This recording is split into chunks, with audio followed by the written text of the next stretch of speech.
Okay, now let's see the other question. The yearly compound interest on a sum of money in 1 year and 3 years are rupees 2000 and rupees 6620 respectively. Calculate the rate of interest and the principal. अब हेर्नुस् अघिको भिडियोमा हामीलाई 2 वर्षको amount दिएको थियो। यो भिडियोको क्वेशनमा हामीलाई 2 वर्षको कंपाउंड इंट्रेस्ट दिएको छ। See the question there. The yearly compound interest on a sum of money in 1 year and 3 years भनेको 1 वर्षको कंपाउंड इंट्रेस्ट र 3 वर्षको 3 years भनेको छ, थर्ड इयर भनेको छैन। 3 years भनेको 3 वर्षको compound interest. So it is given to us the compound interest for 1 year CI1 is rupees 2000 and compound interest for 3 years CI3 is rupees 6620. We need to find the rate of compound interest R equals to what and the principal P equals to what. तो यो question में compound interest दिएको कारणले हामी compound interest को formula use गर्छौं।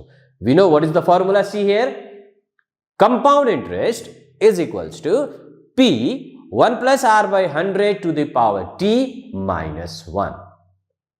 हुँदाखेरि for the first case, that is compound interest for 1 year, के भइहाल्छ CI is equals to P 1 plus R by 100 to the power 1 minus 1.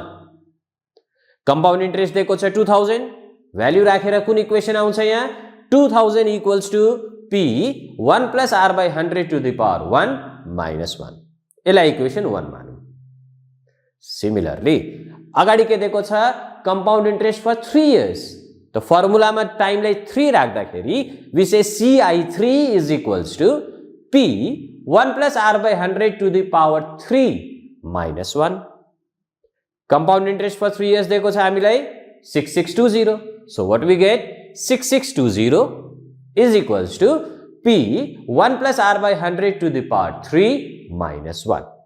यो भयो equation 2. Now again, as we said in the last video, principal र rate multiplication मा छ. So to solve the equation we divide it. ठुलो कुन छ equation 2. So we say equation 2 divided by equation 1. In the left hand side we get 6620 divided by 2000.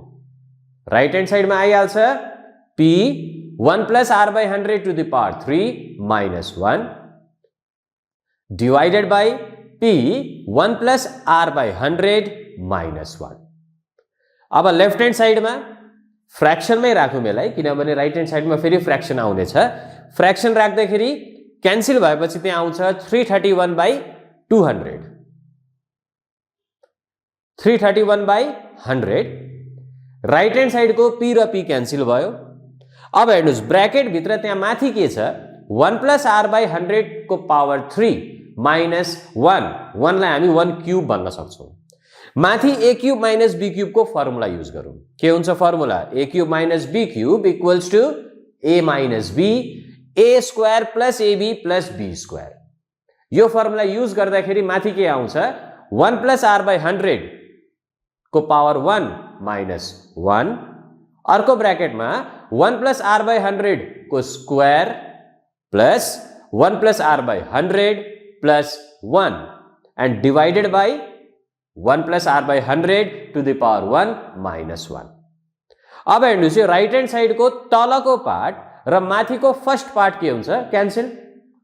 अब यहाँ छ 1 plus R by 100 को स्क्वायर पनि छ र लिनियर पनि छ। त हामी यसलाई क्वाड्रेटिक तरिकाले सल्भ गरौं। के गर्न सकिन्छ let that 1 plus R by 100 equals to x. So what we get 331 by 100 is equals to x square plus x plus 1. x भनेको 1 plus R by 100.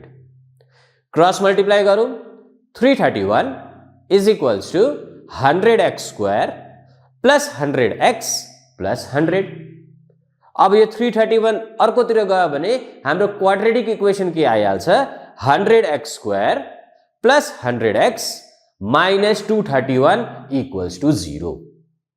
अब यो quadratic equation mid term factorization नभए formula use गरेर पनि solve गर्न सकिन्छ। यहाँ चाहिँ मिड टर्म फ्याक्टराइजेसन युज गरेर दुईटा फ्याक्टर के आएको छ 10x minus 11 र अर्को factor 10x plus 21 is equals to 0।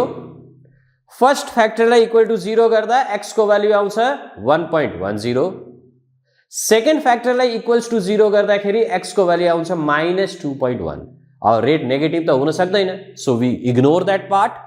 First part लिएर सल्भ गर्दा that is x equals to 1.1। x भनेको के हो 1 plus r by 100। त्यसलाई सल्भ गरौँ के आइहाल्छ 1 plus r by 100 equals to 1.1। 1 लाई राइट ह्यान्ड साइडमा लगौँ, सल्भ गर्दाखेरि r आइहाल्छ 10%। So we got the rate that is 10%। अब के चाहियो प्रिन्सिपल। अब यो रेटलाई इक्वेसन 1 नभए 2 कुनैमा रिप्लेस गर्दा आउँछ। यहाँ हामीले इक्वेसन 1 मा रिप्लेस गरेका छौं। So by replacing the value of r in equation 1, what we get 2000 equals to p 1 plus 10 by 100 to the power 1 minus 1। यो 1 र यो 1 cancel हुन्छ। We get there 2000 equals to p into 10 by 100। solve गर्दाखेरि p आइहाल्छ rupees 20,000। So यो question अलिकति लेन्दी थियो र लङ क्वेशनमा आउने धेरै चान्सेस छ। त्यसलाई सल्भ कसरी गर्ने त्यो मेन पार्ट हामीले बुझ्नु पर्यो। र यस्तै खाले अरु क्वेशन्सहरु प्र्याक्टिस गर्नको लागि हामीले हाम्रो एपको एन्डमा हाम्रो यो भिडियोको एन्डमा पीडीएफ फाइल राखेका छौं। त्यहाँ अरु पनि यस्तो खाले क्वेशनहरुको सोलुसन छ र अरु नयाँ नयाँ खाले क्वेशन्सहरु पनि छन्। So kindly practice from there also.